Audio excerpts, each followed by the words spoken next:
I just want to dial back to around 2014, where I was one of those people that was watching the television saying, wait a moment, how on earth do all these people in this country that, of course, was one of the poorest countries in Europe, manage to stay in the city center for months? 3 cooked meals, nice tents, pretty decent conditions, holding, $400 or $500 placards up saying down with the government. Is this NGO fine at work here, Brian? Thoughts on the Maidan? Yeah. Yes. And it kind of connects to what Danny was just saying about multipolarism and Russia and China's role leading that. I'm here in Southeast Asia, and I have watched the tug of war between the West and its desire to maintain primacy over this region and the rest of the world, and nations like China and Russia trying to help these nations develop and move forward. And I see the genuine change and progress that China, especially here in Southeast Asia, is driving. But I also see what tactics the U.S. is using to try to reverse it. And one of the mechanisms they use is color revolution. And color revolution isn't just in and of itself. Sometimes it is a stepping stone toward war. In 2010, here in Bangkok, Thailand, there were these protesters, the Red Shirts, and they were led by a billionaire Thaksin Shinawatra, who had been a Carlyle Group advisor before becoming prime minister in 2001 to 2006. And then he privatized Thailand's oil industry, natural gas industry. He sent Thai troops to participate in the illegal occupation of Iraq. He allowed the CIA to set up torture dungeons here, as they were all around the world. And so come 2011, when the Arab Spring, so the Red Shirts were out in the streets. They said they wanted democracy. Then it got violent. Then there were militants that had already been prepared ahead of time. They were brought out with war weapons. They were fighting Thai troops in the streets. They burned sections of the city down. And I saw the U.S., their fingerprints all over this, the connections between the NED and the protesters. The following year, Arab Spring was the exact same playbook, only different countries, different groups. You could follow the money back to the NED. And then come 2014 in Ukraine, the exact same thing again. Same groups, National Endowment for Democracy, convicted financial criminal George Soros's Open Society. There's a large number of subsidiaries beneath these groups.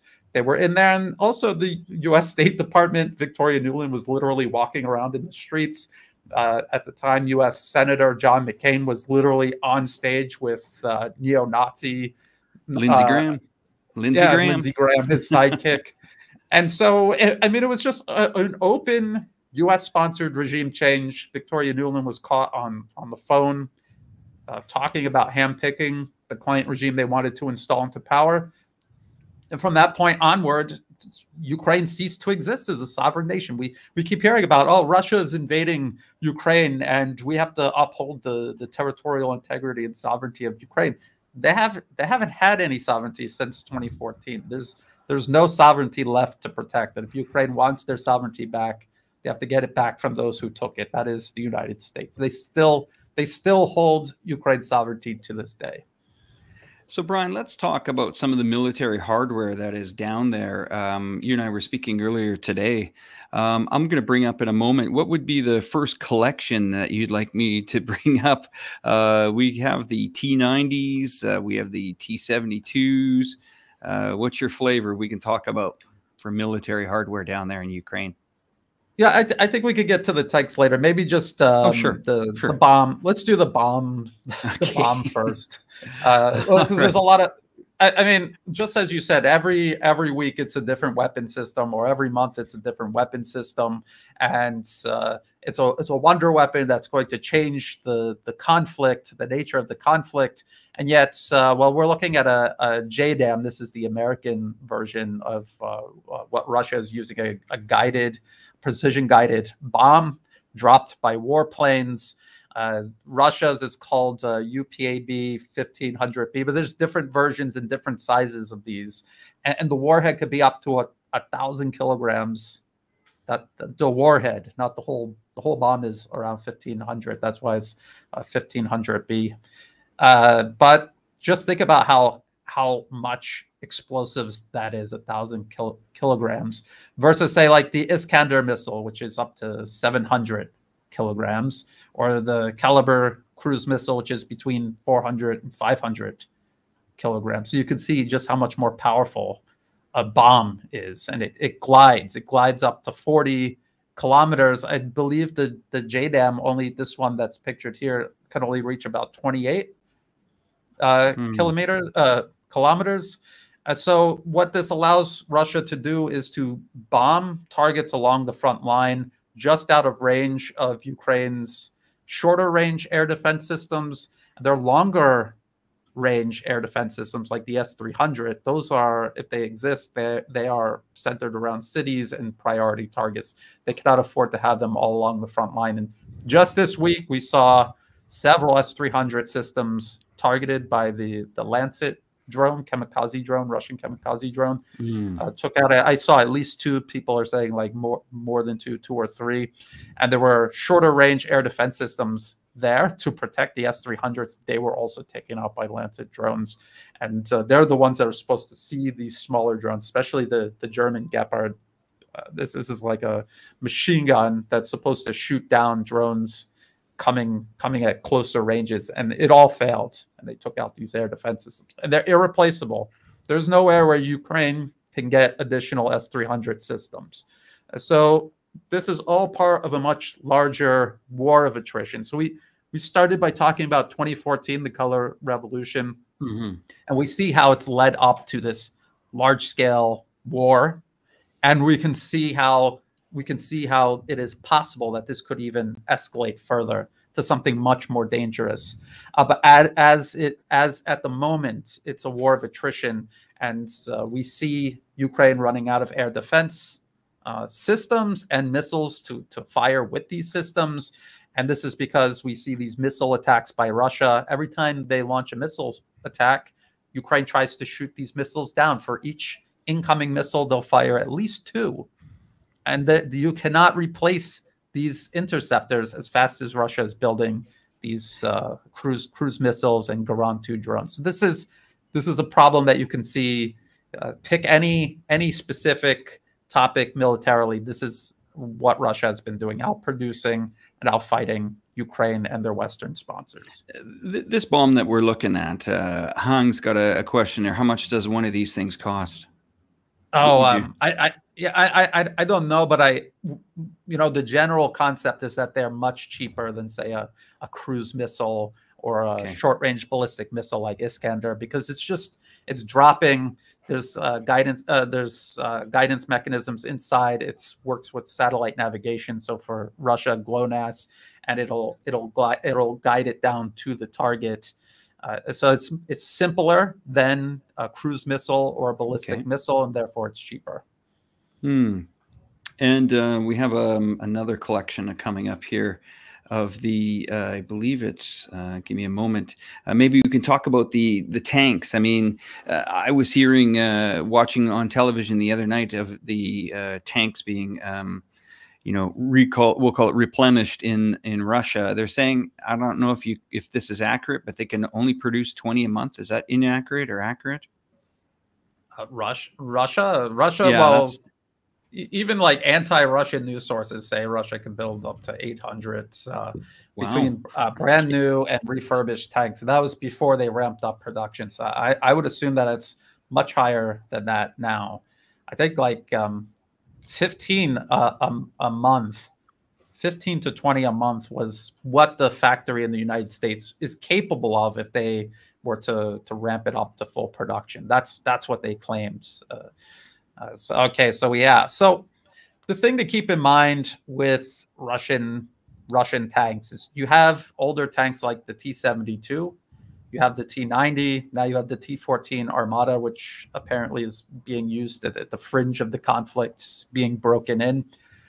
The T-72, as the designation suggests, it was developed in the 1970s, and so it's a very old tank, but what they've been doing is updating it all along. So at this point, you have the T-72B3M, which is a T-72 that they switch out everything to bring it up to the same capabilities as the newest production main battle tank that Russia has, the T-90M. So they have the same fire control system, the same gun, same engine, same everything, essentially. And now they're talking about a program to upgrade T-72s and T-90s to match a lot of the capabilities of the T-14 Armada. So this is how Russia has been upgrading its tank force. And when people say, well, T-72, those are what we were blowing up in Desert Storm, they're nothing. Well, these are not even close to the same type of tanks that Iraq was using. Those didn't have night sights,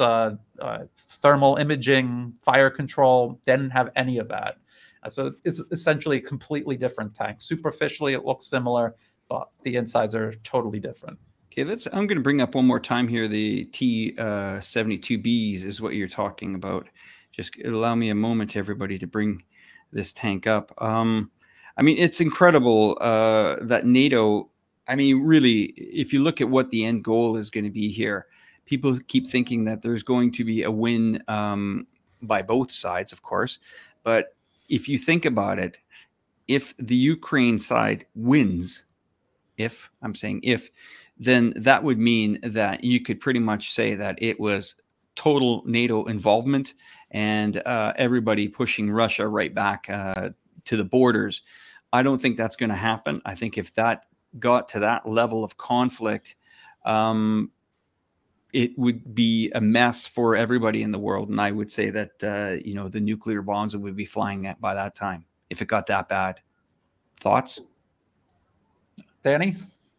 Well, yeah, Russia won't let that happen. I mean, there's just no way Russia would let that happen. Russia could have intervened in 2014 in the same way or similar way. It might have been perhaps a lesser kind of intervention, but it could have in 2014. Certainly, Donetsk, Lugansk People's Republics were asking for it, but Russia decided it was going to participate in the Minsk Accords. It put its trust into the collective West, the mediators, and Ukraine's coup regime, and said, we will allow what was going on during Maidan and the coup and all of that to transpire.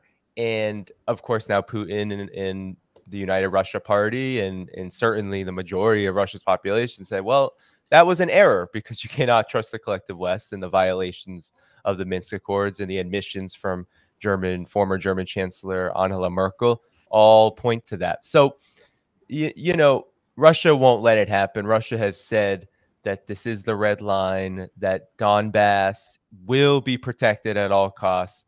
And if you just follow someone like Dmitry Medvedev, for example, the former president of Russia, now head of the National Security State, I think you can, National Security Council, you can get a sense of the mood in Russia, which is the government, Russia's government, Wagner Group, Russia's military.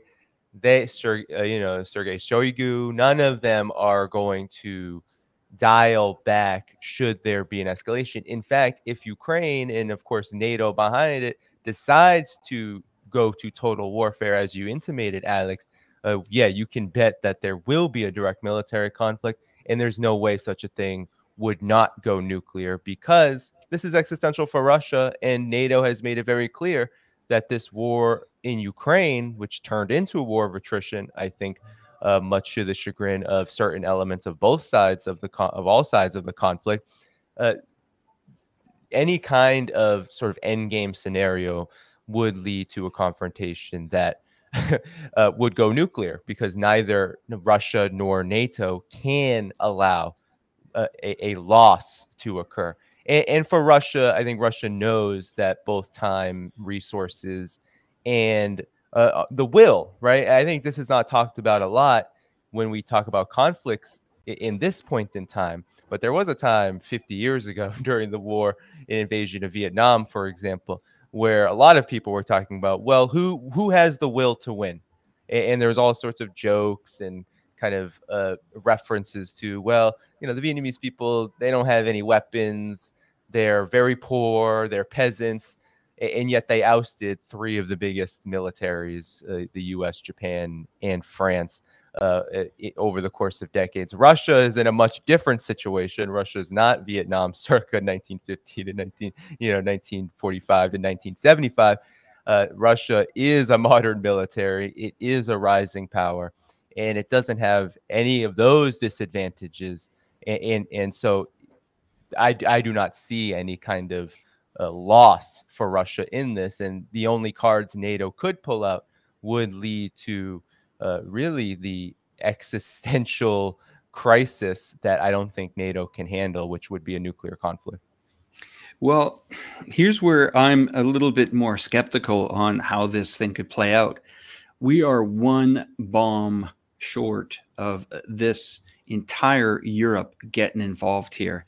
And if one of these stray off its way, off course, or heaven forbid, an accident happens and the wrong side is accused, like almost happened months ago, at least NATO had enough restraint to hold back on that. But I'm telling you guys, it would not, it's a powder keg right now. And it is that close. Things are ramping up.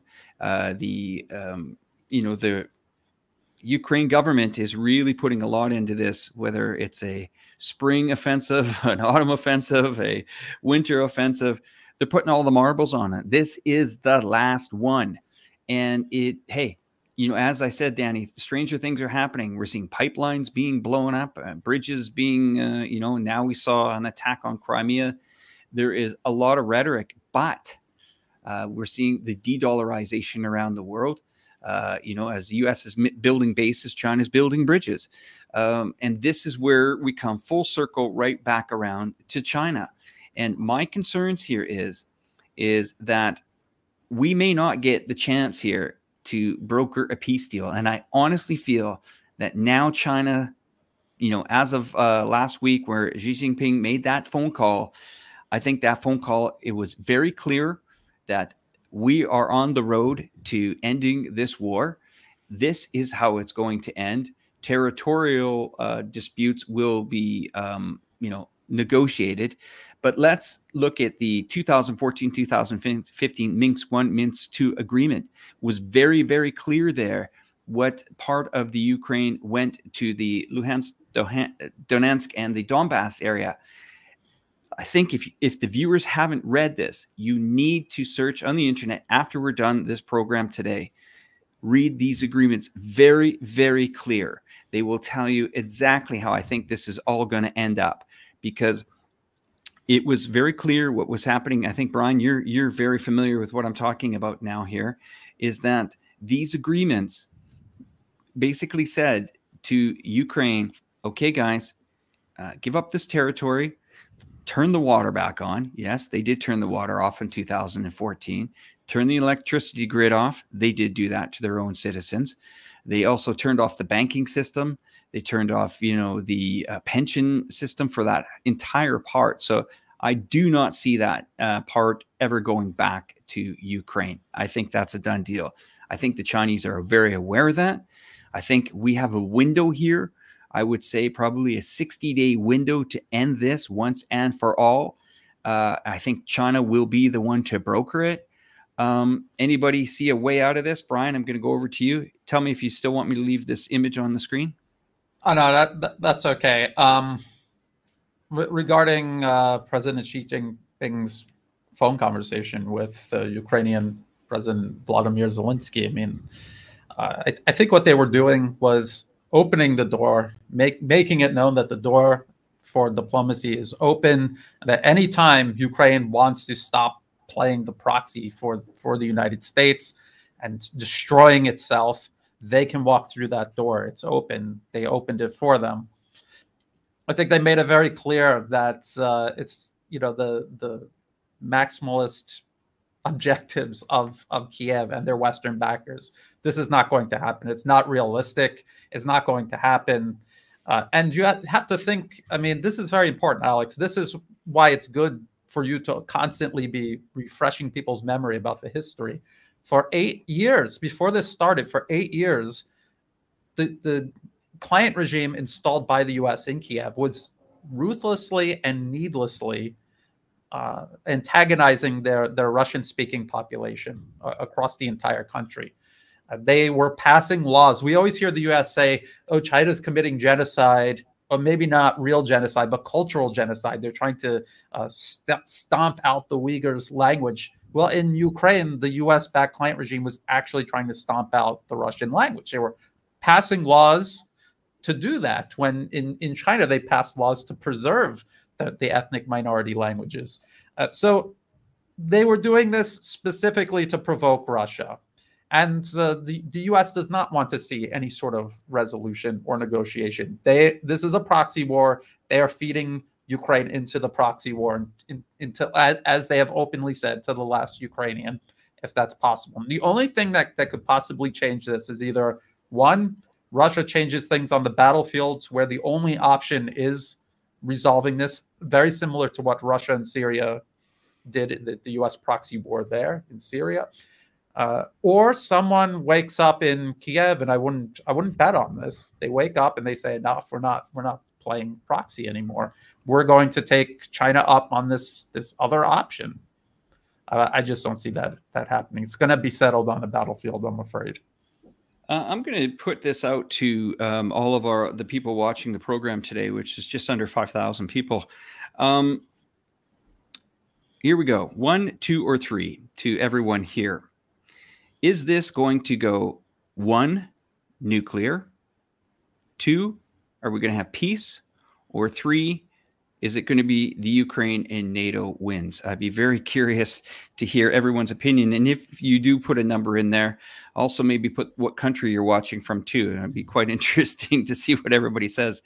I'm just going to put that up there again. So 1, nuclear, 2, peace within 30 days. I'll say 3, Ukraine. And what was the third one, guys? It was a Ukraine NATO win, number 3 wins. Yeah. Well, okay, so we'll let that kind of tally. It's looking that mostly 2 is the option here with peace, which is great. I mean, what way would we get out of this if we were going to go through? And I really think it's going to be China that brokers this peace deal. I mean, these guys are going all over the place. I'm hearing that they're in Syria trying to put an end to that. And of course, in Yemen as well. I mean, Danny, you're one that really follows this stuff on your channel as well. Do you really think that we can, the Chinese can broker a deal here very quick within the next couple of months? Because if we don't, I'm going to tell you guys right now, this banking system is teetering. We just got news. I don't know if you guys are familiar with this, but another major financial institution was sold over the weekend. You guys aware of that? No, another U.S. banking institution. I heard something about that. Yeah, it was massive, and it was sold for pennies on the dollar. It was called First Republic. It was, yes, JP Morgan talks over First Republic after it was seized by regulators. America's in trouble in the banking system. People say, oh, it's not that big of a deal. Hey, I mean, just a few weeks ago, it was the second largest bank that went down per capita in history. 60 days for China to broker this deal, Danny. Is it going to happen? That would be incredibly optimistic. I mean, I can't say it will not or won't, or will or will not. I think it's hard to predict. But given the fact that that NATO, the United States, the collective West, and of course Ukraine has essentially said there's going to be no other movement but a counteroffensive, and given that counteroffensive appears to have some kind of fantastical, always moving, always shifting date, it's unclear that 1 month or 2 months will even be the time that it takes to wage and finish a counteroffensive. We might not even have that counteroffensive in 2 months. And I don't believe that NATO, no matter how much that the collective West and NATO says that this is kind of the last gasp, and you hear it now from all sorts of channels, from Pentagon officials, from those leaked documents that the Pentagon is so angry were leaked out. You hear it from various sides of the U.S. and Western foreign policy establishments that, yeah, this this is probably Ukraine's last shot. You hear it even from Ukrainian officials that if we don't get more weapons, then we're not going to succeed in this counteroffensive, and it's unclear whether we can succeed in this conflict. So even though all sides are saying that, I think the reason that this counteroffensive keeps going from it's going to happen next week, it's going to happen early in April, oh, April passed, it's going to happen in 1 to 2 months, and who knows if it'll happen then, is because this is part of the strategy of delaying, continuing the war, hoping to buy time so that they can restore a Ukrainian army and then throw them into the slaughter, for this counteroffensive. So I don't think, I'm in agreement with Brian. I really don't think that Ukraine's side is genuine. I don't believe NATO and the collective West are genuine whenever they even mention the words peace when it comes to Ukraine. But I do think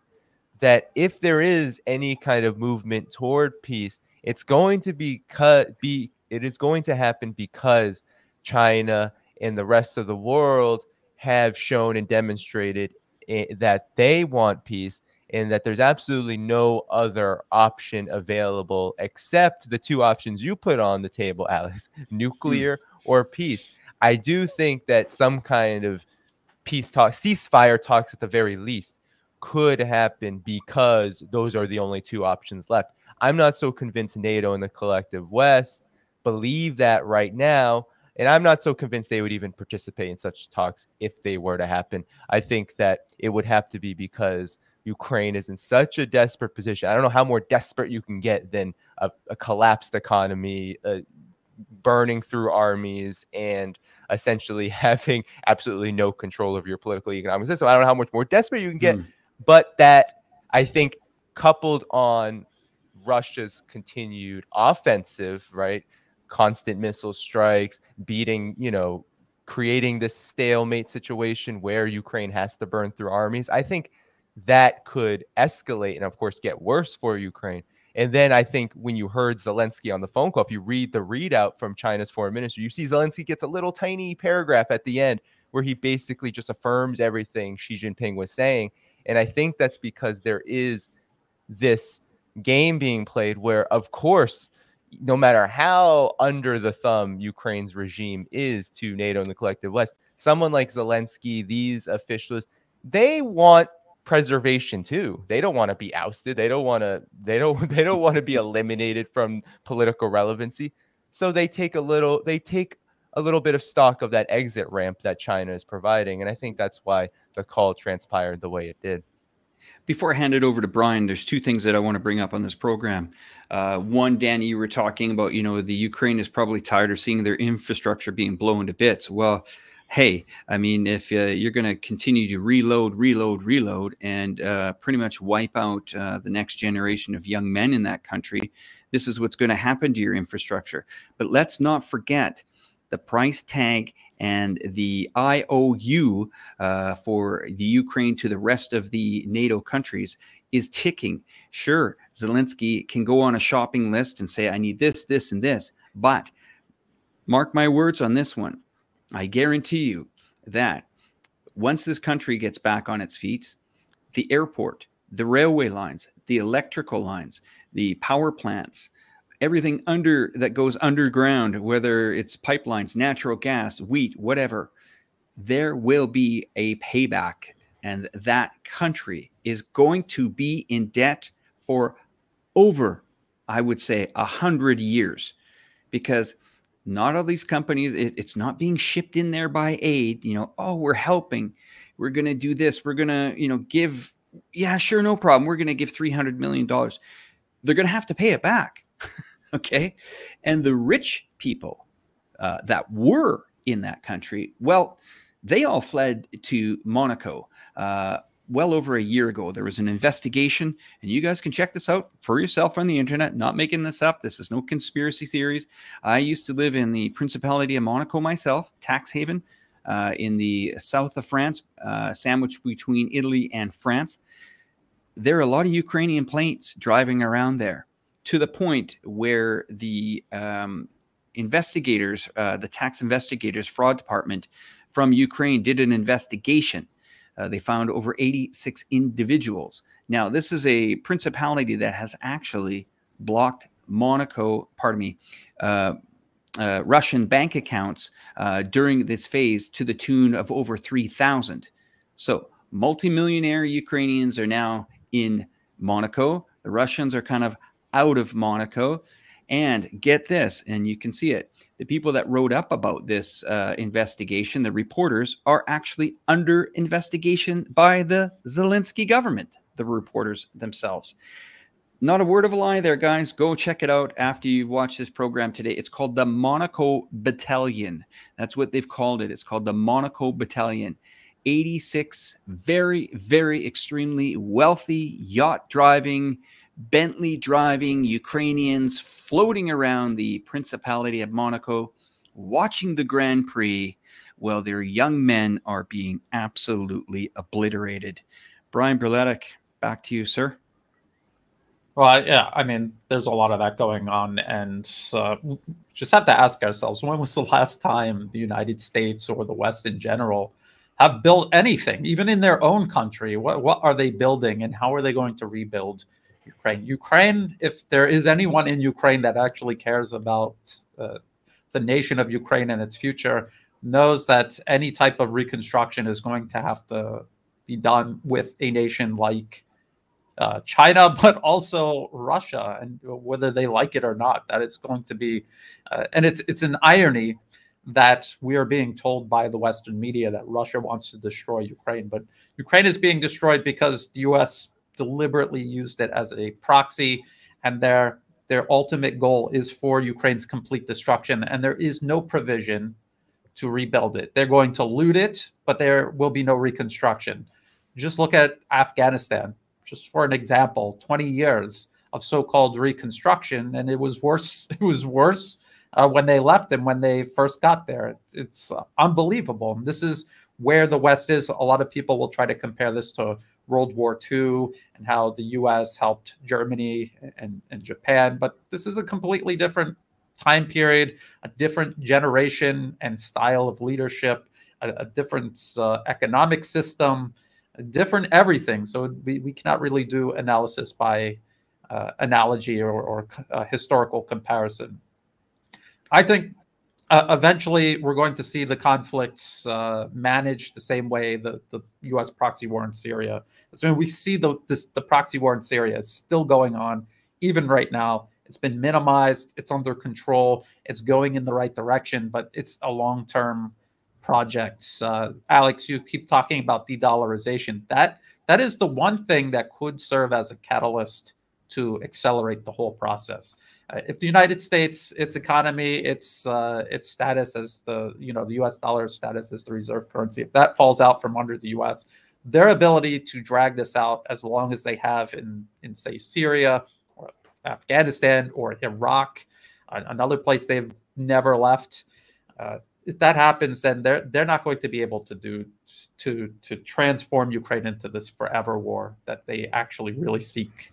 They really would like to do that. They would like to keep this going for as long as possible, but they might not be able to.